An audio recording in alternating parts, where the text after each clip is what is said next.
nous accueillons aujourd'hui Monsieur Palma, Norman Palma. Vous êtes l'auteur de Pourquoi Marx a-t-il échoué aux éditions Perspectives Libres. Ouais. J'avais trouvé le titre provocateur. Quelle avait été votre intention quand vous avez mis ce titre? Mon intention, ça a été justement de montrer que la logique de la pensée de Marx ne correspond pas à la logique de l'être social. Il y a, qu'on le veuille ou non, une logique de l'être social. Et cette logique de l'être social fut expliquée par Aristote, à mon avis. C'est-à-dire le fait que l'être humain est à la base un être éthique qui a donc des sentiments, etc. Et qui a donc l'intuition du bien, du vrai et du juste. Et que c'est à partir de ces concepts qu'il construit un monde. Et ce monde est d'ordre conceptuel, bien entendu, mais qui tend à se développer d'une manière objective, qui tend à s'objectiver, qui tend à se manifester d'une manière institutionnelle. Et ça donne les droits. Et les droits se manifestent par la suite dans l'économie et les politiques et s'objectivent dans la monnaie. C'est aussi simple que ça. Tandis que chez Marx, il y a l'idée selon laquelle, à la base de la théorie de Marx, il y a la théorie de la valeur. Et la théorie de la valeur présente des problèmes absolument énormes. Et on se demande comment se fait-il qu'on ne l'a pas vu plus tôt, étant donné que la théorie de la valeur va dominer le 19e et le 20e siècle, comme va le signaler Keynes lui-même. Et dans une boutade, il a dit que la théorie de la valeur avait dominé le 19e et le 20e siècle, comme la théorie de la valeur, comme l'Inquisition avait dominé le siècle d'or espagnol. Et c'est à peu près ça. Et à l'époque, on ne s'est pas posé la question sur la théorie de la valeur, si elle ne correspondait pas, oui ou non, à la réalité.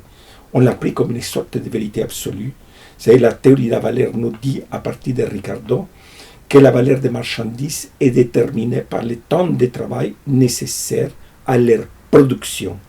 Donc c'est la production qui ajoute de la valeur, qui donne de la valeur. C'est aussi simple que ça.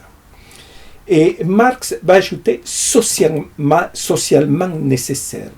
C'est-à-dire, il va réduire les concepts, parce que le concept de Ricardo est un concept beaucoup plus général. Ça veut dire donc le temps de travail nécessaire à la production des marchandises, c'est le temps de travail international. C'est donc la globalité, il est pensé en termes globaux. Tandis que Marx va le réduire au socialement nécessaire, c'est-à-dire au particulier. C'est-à-dire dans le sens que c'est le temps de travail nécessaire dans une société qui détermine la valeur. Pour se reproduire, si je ne dis pas de... Hein? C'est pour se reproduire, justement, non? Oui, dans le sens que chaque société se reproduit matériellement. Elle se reproduit matériellement à travers le travail. Et donc, c'est ce travail nécessaire qui détermine la valeur. Ça veut dire que ce n'est donc pas le travail international. Parce qu'en réalité, il y a une concurrence au niveau international. Et ce qui est incroyable, c'est qu'ils ne se rendent pas compte qu'il y a d'autres facteurs qui ajoutent de la valeur, qu'il n'y a pas que la production, qu'il y a par exemple le transport, la distribution, la commercialisation, la vente, la publicité, etc., y compris par exemple la TVA. Et par exemple, si nous prenons le cas du pétrole, qui est un produit absolument international, et nous nous rendons compte que le transport ajoute beaucoup plus de valeur que la production. La production, c'est simplement le fait de pomper les produits, n'est-ce pas, de pomper du pétrole.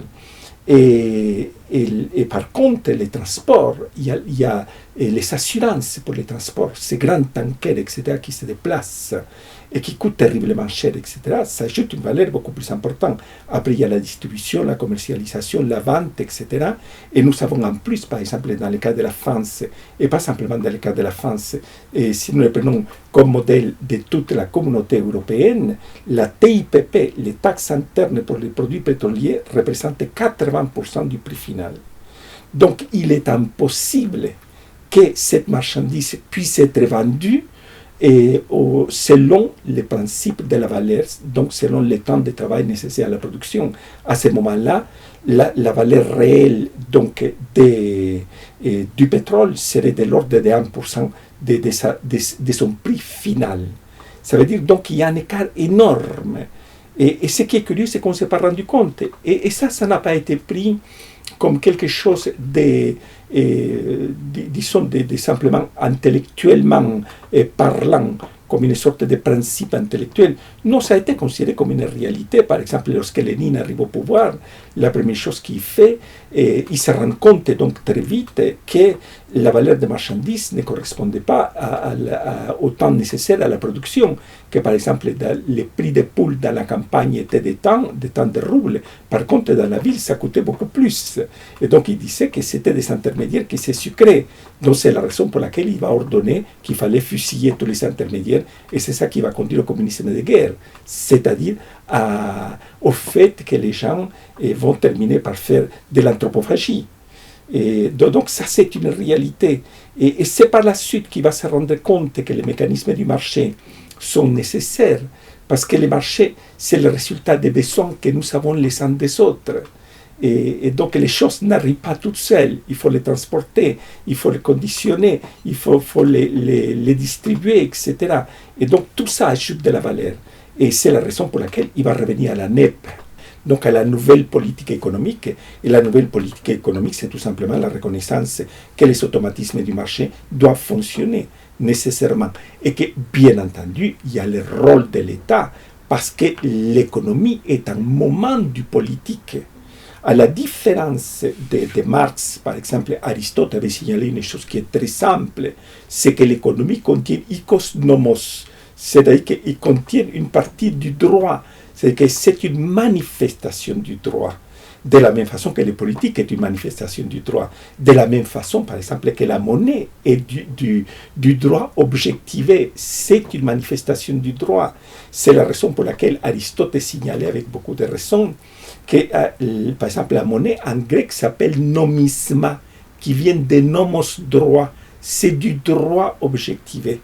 Et tandis que Marx, comme il considère, à la différence d'Aristote, que pour Aristote, pour accomplir le social, il faut accomplir les droits, l'économie et les politiques.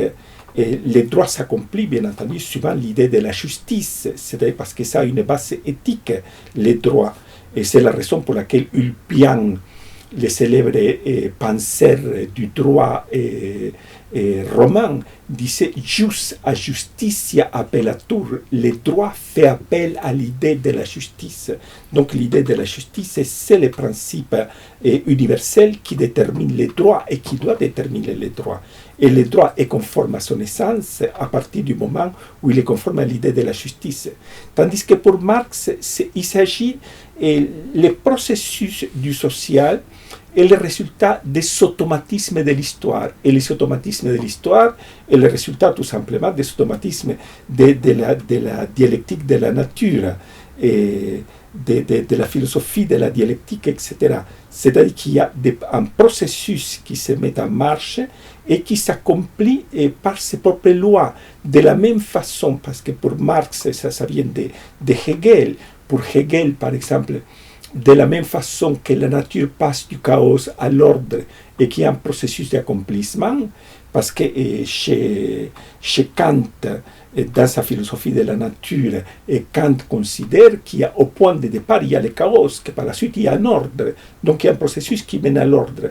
De la même manière, il y a un processus qui mène à l'ordre du social, à l'ordre accompli du social, c'est-à-dire qu'il y a un mouvement qui va de la barbarie à la civilisation, et ce processus est absolument inéluctable. Il n'est pas le résultat de l'accomplissement du social, ou disons d'une sorte d'idéal à accomplir.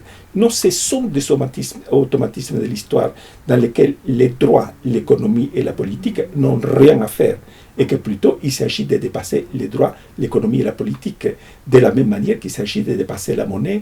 Et c'est la raison pour laquelle il nous dit, dans la Grundrisse, dans ses célèbres fondements à la critique de l'économie politique, il nous dit que la monnaie est la manifestation de la vénalité et de la prostitution universelle, rien de plus ni rien de moins.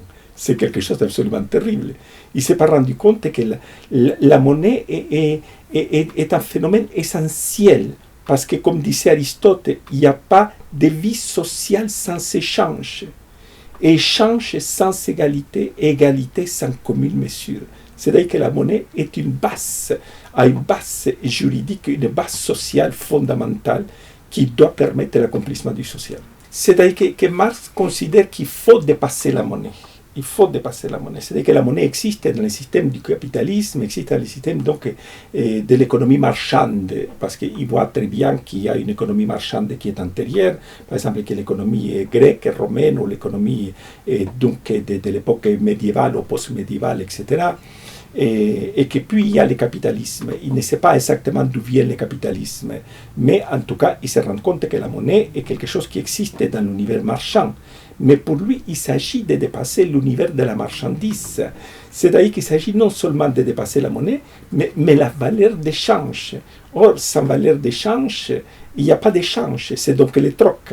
C'est le troc qui s'impose nécessairement. Et c'est la raison pour laquelle donc, il y a pour lui nécessairement dépassement de l'économie. Non seulement dépassement du politique et du droit, mais dépassement de l'économie. Du point de vue du droit, de toute façon, il parle de la nécessité de dépasser l'ordre du droit bourgeois. Donc, les droits, pour lui, c'est du droit bourgeois. Il ne se rend même pas compte qu'en réalité, le droit est un produit de la civilisation latine. Que ce n'est pas quelque chose qui est produit de la civilisation occidentale qui va se développer à partir donc de la post-renaissance, peut-on dire. C'est-à-dire, il ne se rend pas compte d'une chose, c'est que le capitalisme est le résultat de l'apparition du crédit. Car il ne faut pas oublier qu'avant, le crédit était interdit. Tandis qu'en Angleterre, parce que ça va se développer en Angleterre, et ils ne le voient pas. Indépendamment du fait que, par exemple, John Locke avait parlé de ça, mais il ne connaît pas les textes de Locke, les textes économiques de Locke, il ne les connaît pas. Il a entendu parler, parce qu'il les mentionne dans son livre 4 du Capital, mais ce qui est très curieux, c'est qu'à chaque fois qu'il cite, il fait référence à ces textes, en réalité, il fait référence au traité sur le gouvernement civil de Locke. Ça veut dire qu'il n'a pas connu les textes économiques de Locke, où Locke nous montre une chose, c'est que c'est le crédit qui donne naissance au capital, dans le sens donc à cette accumulation élargie. Le crédit qui est le résultat tout simplement de l'épargne. À partir du moment où l'épargne apparaît le crédit et va immédiatement se manifester l'investissement. Ce n'est pas un hasard si la révolution industrielle va se manifester à partir de 1700 en Angleterre. La révolution industrielle ne se manifestait pas plus tôt. La révolution industrielle n'a pas été le résultat de la conquête américaine, comme il a cru, les arrivages des métaux des Amériques, etc. Ce n'est pas ça qui va produire le capital. C'est ce qui va produire le capital, c'est tout simplement le crédit. À partir du moment où il y a crédit, il y a investissement, il y a production dans une échelle de plus en plus importante. Et c'est ça qui va donner la révolution industrielle. Et la révolution industrielle, c'est 1700. Mais il ne se rend pas compte que le point de départ de tous ces phénomènes, c'est l'habeas corpus act, c'est-à-dire c'est cette loi qui va garantir les libertés. Et à partir du moment où les libertés sont garanties, à partir du moment où l'État reconnaît et garantit les libertés, à partir de ce moment-là, va commencer l'épargne. C'est-à-dire vont commencer donc les banques régionales anglaises, et donc l'épargne, et à partir du moment où il y a épargne, il y a crédit, et le crédit va donner l'investissement, et c'est ça qui va donner donc la croissance à une échelle de plus en plus importante. Je voulais aborder la question aussi de la dialectique historique, qui est un concept très important chez Marx, qui tient ça aussi de Hegel. Oui. Est-ce que vous pourriez nous en dire un mot, et pareil, essayer de nous dire sur quel point il y a une réalité, ou en tout cas une justesse dans le propos, et quel est le point de rupture selon vous? Mais la dialectique, il faut dire une chose, qu'il y a une différence entre la dialectique de Hegel et la dialectique de Marx. Pour Hegel, c'est un processus infini et qui ne connaît pas de fin. Le processus de la négation est un processus qui ne connaît pas de fin chez Hegel. Tandis que chez Marx, il connaît un accomplissement qui se produit après la Révolution, donc et la société communiste.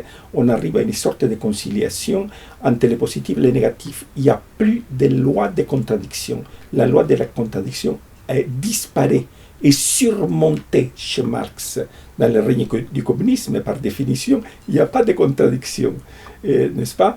Et tandis que chez Hegel, la contradiction est toujours constante. Simplement qu'il y a quelque chose à la base de tous ces problèmes de la dialectique et du matérialisme dialectique, ce que les soviétiques appelaient la diamate, la dialectische matérialistische des soviétiques, qui est donc ce mouvement d'accomplissement à l'infini. Et c'est que, donc Hegel, parce que le point de départ, c'est l'idée hegelienne de la dialectique, chez Hegel se rend compte de toute façon qu'il y a à la base de toute civilisation, il y a la loi des contraires.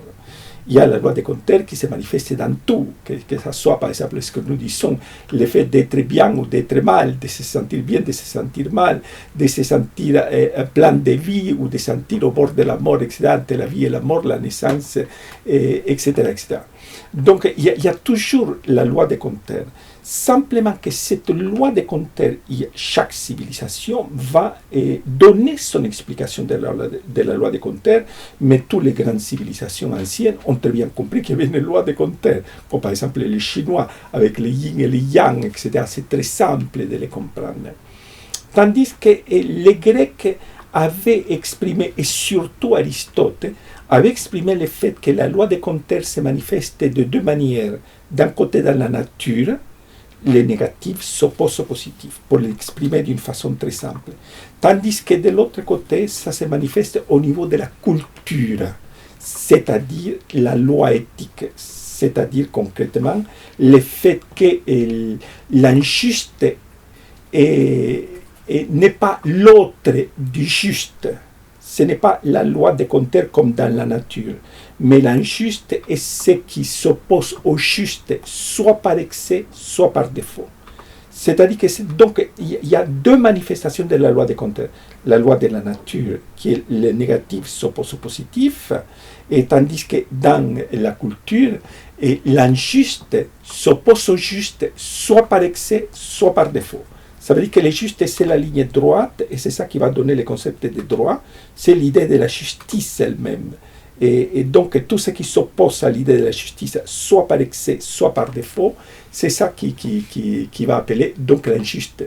Ce qui veut dire que la loi des contraires se manifeste d'une manière totalement différente dans la culture, donc dans la civilisation, chez l'être humain, et à ce qui est le cas de la nature. Tandis que Hegel va trouver la contradiction au niveau du temps, entre ce qui est et ce qui n'est pas encore. Et le mouvement qui va de ce qui est à ce qui n'est pas encore, c'est ça qu'il appelle le devenir. Mais c'est le processus du temps. Et c'est évident que le processus du temps est un processus de négation de la négation. Mais en plus, il y a l'idée à la base chez Hegel, l'idée selon laquelle il y a un processus d'accomplissement qui se manifeste de la même manière comme dans la philosophie de la nature de Kant, c'est-à-dire ce cosmos qui va du chaos au cosmos ordonné comme tel. Et il y a ce processus d'accomplissement. Il y a donc des automatismes qui font qu'en réalité, chaque moment est supérieur à celui qui le précède nécessairement, et donc inférieur à celui vers lequel il tendent. Et c'est la raison pour laquelle à l'époque on disait le capitalisme est supérieur productivement au féodalisme, donc le capitalisme est nécessairement inférieur productivement au communisme. Il y avait une sorte d'évidence dans tout ça. Or, ça n'a rien à voir. Lorsqu'on parle de la loi des contraires, on parle de la loi des contraires au niveau de l'être, au niveau de l'ontologie, au niveau de la base matérielle, et pas au niveau du temps. L'idée du temps, c'est autre chose qui va être introduite par Hegel et qui va donner donc cette idée selon laquelle chaque moment est supérieur à celui qui le précède et nécessairement inférieur à celui vers lequel il tend. Et en plus, Marx, cette puissance d'accomplissement, c'est justement le développement des forces productives. Et le développement des forces productives est donc la puissance qui se développe et qui tend à se manifester dans différents modes de production. Chaque mode de production est un moment du développement des forces productives, et de telle sorte que les moments supérieurs, les moments où s'accomplissent les sociales, en l'occurrence le communisme, est nécessairement, productivement supérieur à celui du capitalisme. Quand on parle de communisme, certains disent que, par exemple, ce qui s'est passé sous Staline, ce n'était pas du communisme, mais c'était un capitalisme d'État. Est-ce que vous êtes d'accord avec cette définition ? Non, il n'y a pas de capitalisme d'État. Dans le sens, ce n'est pas du capitalisme, c'est tout simplement la négation. Et bien entendu, Staline n'a pas été aussi radical qu'il a été Pol Pot, parce que Pol Pot, la première chose qu'il va faire, c'est détruire la monnaie. Et tandis que Staline se rend compte, il ne faut pas oublier qu'au début, il y a eu la période radicale du communisme de guerre sous le règne de Lénine, n'est-ce pas? C'est la première phase où il pense que la loi de la valeur doit s'appliquer d'une manière absolument précise, et donc avec une précision totale. Et il se rend compte donc qu'en réalité les marchés créent des automatismes et que de toute façon les marchés sont le résultat des besoins que nous avons les uns des autres, et nous avons besoin des autres, donc nous avons ces besoins, et ces besoins doivent être régulés par justement des quantités qui sont offertes, des quantités qui sont demandées, etc. Et donc, Lénine, lui, il pensait qu'à un moment donné, donc, il va changer de perspective avec la NEP, la nouvelle économie politique, c'est-à-dire l'introduction des mécanismes du marché et tout ça. Et tandis que Staline, il se rend compte que la monnaie peut servir, mais c'est une monnaie qui n'a pas toutes ses possibilités. Et par exemple, c'est-à-dire dans le sens de toutes ces fonctions, parce que la monnaie a des fonctions, la fonction de moyen terme de l'échange, etc., et par exemple la fonction de réserve de valeur. Or, la monnaie soviétique n'avait pas cette fonction, elle était là simplement comme une sorte de figure qui tendait à disparaître et qui devait disparaître avec le communisme, parce que le communisme, de toute façon, c'est un monde dans lequel la marchandise doit disparaître et la production marchande doit disparaître en tant que telle. Or, en réalité, ce que Staline va réaliser, c'est la seule possibilité de cet ordre. Cet ordre ne pouvait pas donner autre chose. Parce qu'à partir du moment où on tend à supprimer les droits, l'économie et les politiques, à partir de ce moment-là, ça nous donne une sorte de mode de production asiatique.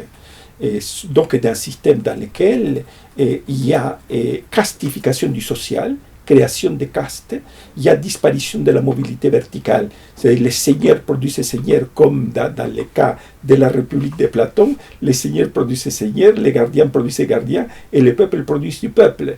Donc tout se manifeste d'une manière absolument simple, il n'y a pas de mobilité verticale. Et donc ça ne pouvait donner autre chose que ce que j'appelle un nouveau mode de production asiatique.